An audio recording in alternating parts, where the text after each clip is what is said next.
Salve fiel, tudo certo? Voltamos aqui hoje para dar seguimento na nossa série do Corinthians em Copa do Mundo, de jogadores do Corinthians que foram convocados para as Copas do Mundo e as participações deles.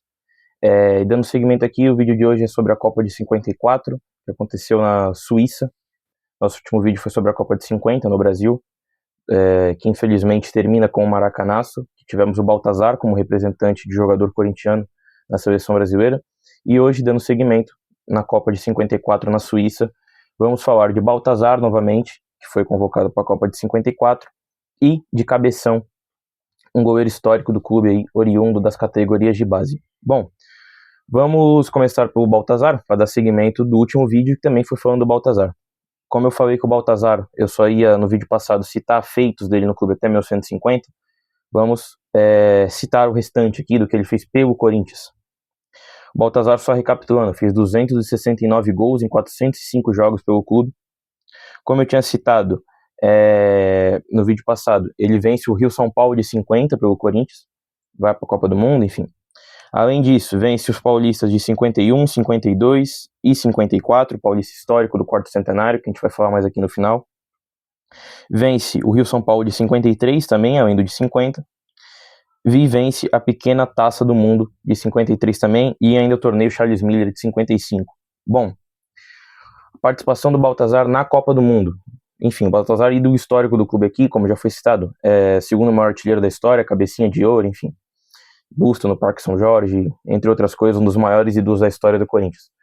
A participação do Baltazar nessa Copa do Mundo, para começar que o Baltazar foi o artilheiro das eliminatórias, nesse ciclo de Copa do Mundo, das eliminatórias sul-americanas, o Baltazar foi o artilheiro. E o Brasil chega na Copa. O regulamento para essa Copa do Mundo também foi diferente. O regulamento para essa Copa é diferente da Copa de 50, que também é diferente do regulamento atual, mas o de 54 foi o seguinte: eram sorteados 2 cabeças de chave que fariam parte do mesmo grupo. Eles fariam um grupo entre eles e mais 2 equipes, porém, os cabeças de chave não se enfrentariam. Por exemplo, para ficar mais fácil de explicar, vamos falar aqui dando um exemplo, já exemplificando. Caiu Brasil e França no mesmo grupo, só que eles seriam cabeças de chave. O grupo do Brasil, então, tinha Brasil e França, Iugoslávia e México. Porém, o Brasil só enfrentaria México e Iugoslávia. Não enfrentaria a França, assim como a França também não enfrentaria o Brasil, obviamente. E, dessa forma, os 2 primeiros do grupo passariam. O Brasil estreia, então, nessa fase de grupos, enfrentando o México, em que ele vence por 5-0. O Baltazar é titular desse jogo.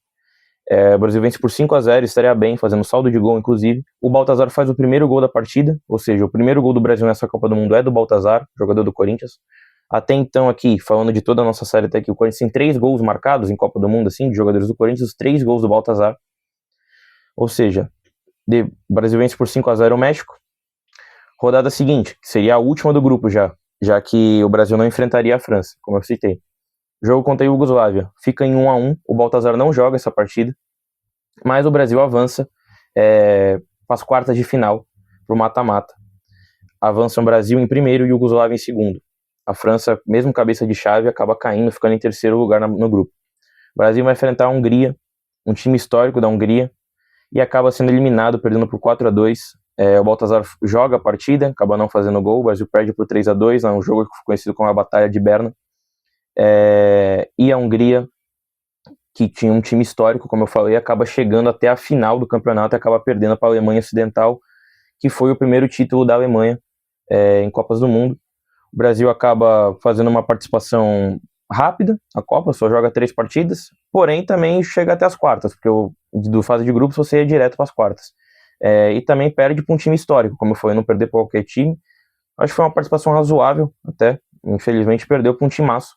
E do Baltazar também, uma participação aceitável. Ele jogou 2 partidas, fez um gol. É isso, tá aceitável. O Brasil também não foi brilhante nessa Copa, como havia sido, sei lá, em 50, por exemplo, que acaba perdendo no último jogo o título, mas fez uma boa Copa, foi vice-campeão, enfim. Bom, do Baltazar é isso, por enquanto. Depois a gente volta para falar mais dele no Corinthians. O Cabeção, esqueci de citar, o Baltazar foi camisa 9, assim como em 50, ele foi camisa 9 em 54 também da seleção. E é isso. O Cabeção foi convocado com a camisa 22, E ele não atua na Copa do Mundo, ele era reserva do Castilho, que é um dos maiores ídolos da história do Fluminense, amplamente considerado o maior ídolo da história do Fluminense, por sinal. E o Cabeção, nessa época, ele disputava a posição com ninguém mais, ninguém menos que Gilmar dos Santos Neves, considerado por muitos também o maior goleiro da história do Corinthians. Se não for o maior, tá ali pelo menos no top 4 ali. Normalmente os citados são Dida, Gilmar, Ronaldo e Castro. O Gilmar talvez seja o maior deles pro futebol, né? Talvez disputando ele com o Dida. O futebol em geral, o Gilmar é o único goleiro bicampeão mundial por seleção na história das Copas do Mundo. Mas enfim, não vem ao caso, a gente vai falar mais do Gilmar no próximo vídeo da Copa de 58. Mas vamos falar do Cabeção. O Cabeção disputava a posição com o Gilmar. O Cabeção, que é oriundo da base do Corinthians, ele é da base, como eu falei, ele sobe junto com o Idário, Roberto Belangeiro, Luizinho, ídolos históricos do clube, que formaram aquele esquadrão histórico do Corinthians nos anos 50, para muitos também o maior time, o maior elenco, o maior esquadrão da história do clube. Ele sobe junto com esses jogadores. Ele, em 51, na campanha do título paulista de 51, ele é titular, foi titular absoluto, porém com a chegada do Gilmar ele ganha uma concorrência muito brutal, muito complicada de concorrer com o Gilmar, que era um goleiro absurdo, e também muita gente dizia que ele ia muito melhor nos jogos de dia, que nos jogos de noite ele não ia tão bem, por não enxergar tão bem, tinha muito esse folclore, essa história folclórica. Ele sempre desmentiu, sempre disse que foi uma brincadeira feita entre os jogadores ali, que era uma brincadeira, acabaram acreditando, enfim, não sabemos se era verdade. Fato é que em 52, quando o Corinthians é campeão paulista de novo, o Gilmar já era o titular. Só que o que acontece? O Cabeção ele tinha um nível tão alto que o Gilmar, mesmo já sendo o titular, ele tinha dificuldade de concorrer com o Cabeção. Às vezes ele era convocado e na ausência do Gilmar, o Cabeção ia tão bem que quando o Gilmar voltava, ele não voltava imediatamente de titular. Existia muito esse rodízio entre os dois, porque os dois eram grandes goleiros, assim, muito bons goleiros. Então havia esse revezamento. Por exemplo, o Cabeção ele é campeão como titular da pequena Taça do Mundo de 53, o primeiro título internacional da história do Corinthians, que o Corinthians vence o Barcelona 2 vezes, o Barcelona do Kubala, que até outro dia, até o surgimento do Messi, era considerado amplamente também o maior ídolo da história do Barcelona, o maior jogador da história do clube. O Corinthians vence esse time 2 vezes, vence a Roma, vence um combinado de jogadores da Venezuela, enfim. O Corinthians é campeão do torneio, o titular é o Cabeção, porque na época o Gilmar estava machucado, e o Cabeção foi o escolhido para ser o titular da campanha, obviamente. E é nessa revezamento, o escolhido para a Copa de 54 foi o Cabeção, como eu falei aqui, acaba não atuando, mas participou, estava no grupo, viajou com a delegação, fez parte do grupo de 54 da Copa do Mundo.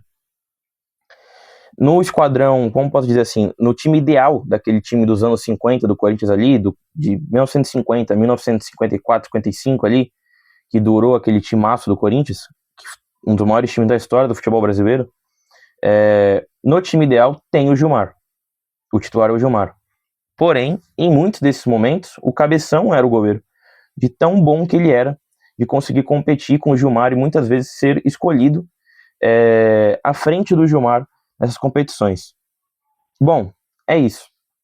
Para dar uma incrementada a mais, eu queria falar aqui, por exemplo, eu queria citar aqui a pequena Taça do Mundo, falar um pouco mais sobre o torneio que o Corinthians vence, que foi, como eu citei, acabei de citar, o Cabeção era o titular, não o Gilmar estava lesionado, teve uma luxação no ombro, e por isso o Cabeção foi o titular daquela campanha histórica do Corinthians, vence o Barcelona 2 vezes, como eu falei, vence a Roma, e vence o combinado do time da Venezuela, e o Cabeção foi perfeito também, atuações brilhantes do Cabeção, assim como de todo o time, daquele esquadrão sensacional. E o Baltazar não faz parte dessa campanha também. O Baltazar, ele também estava machucado, ele viaja também, estava lá com o grupo, mas não joga nenhuma partida, o que abre espaço para o Carbone brilhar também muito bem nessa competição. Aí, basicamente, da pequena Taça do Mundo é isso, basicamente, a participação do Cabeção e não do Baltazar. Porém, os dois maiores títulos, né, desse time, no caso, foram a pequena Taça do Mundo e o quarto centenário, o Campeonato Paulista de 54, de 400 anos da cidade de São Paulo, que eu já dei uma leve vistada no vídeo passado, mas enfim, o campeonato de 54 é decidido somente em 55, no começo de 55, onde Corinthians e Palmeiras chegam como primeiro e segundo do campeonato e vão se enfrentar. Se o Corinthians precisava somente de um empate para se proclamar campeão, o Baltazar faz parte daquela campanha praticamente inteira, não faz gol nesse jogo decisivo contra o Palmeiras, o jogo termina 1-1, gol marcado pelo Luizinho, outro ídolo histórico do clube, mas o Baltazar faz participação importante também, porque era o titular desse time ideal. Nesse campeonato, por exemplo, o titular já foi o Gilmar, como era o titular de fato na maioria das vezes, mas não tira o mérito do Cabeção. O Baltazar, por exemplo, tem um jogo na campanha que o Corinthians vence o São Paulo por 2-1 de virada, o São Paulo sai na frente, bem no comecinho faz 1-0, o Baltazar empata aos 42 do primeiro tempo, e aos 40 do segundo tempo, o Baltazar vira o jogo, 2 gols do Baltazar, o Corinthians se proclama campeão. E é isso. Citei aqui rapidamente os dois maiores títulos, a participação desses jogadores, os dois maiores títulos que esse time dos anos 50 do Corinthians conquistou, para muitos o maior time da história do clube, o maior elenco, como eu falei. E é isso, 2 jogadores históricos do clube. O Baltazar com mais destaque, obviamente, por ser mais vezes titular, o segundo maior artilheiro da nossa história. O Cabeção nem titular absoluto era, porque disputava a posição com um monstro, que era o Gilmar. Mas não deixa de ser histórico, inclusive o que talvez seja a maior conquista, que é a Pequena Taça do Mundo. A campanha toda é com o Cabeção de titular, não com o Gilmar. Então a gente não pode deixar de exaltar aqui o tamanho do Cabeção na história do clube também, além de ser um moleque da base, veio da base. Então é isso. Esse foi o vídeo aqui para falar da participação deles na Copa de 54. O Baltazar joga, faz gol, o Cabeção acaba não participando de nenhum jogo, mas estava lá com o time, foi convocado, fez parte do grupo. E é isso, mais 2 vezes em que o Corinthians foi representado em Copas do Mundo aí em 54. Aguardem aí o próximo vídeo, que é da Copa de 58, o primeiro título do Brasil, que o Brasil teve 2 representantes do Corinthians, que é o Gilmar e o Oreco. Então a gente volta no próximo vídeo para falar do Brasil campeão em 58 e desses 2 jogadores do Corinthians. É isso, fiel, valeu, tamo junto. Se vocês puderem deixar o like, se inscrever, eu vou agradecer demais. Valeu, tamo junto, vai Corinthians.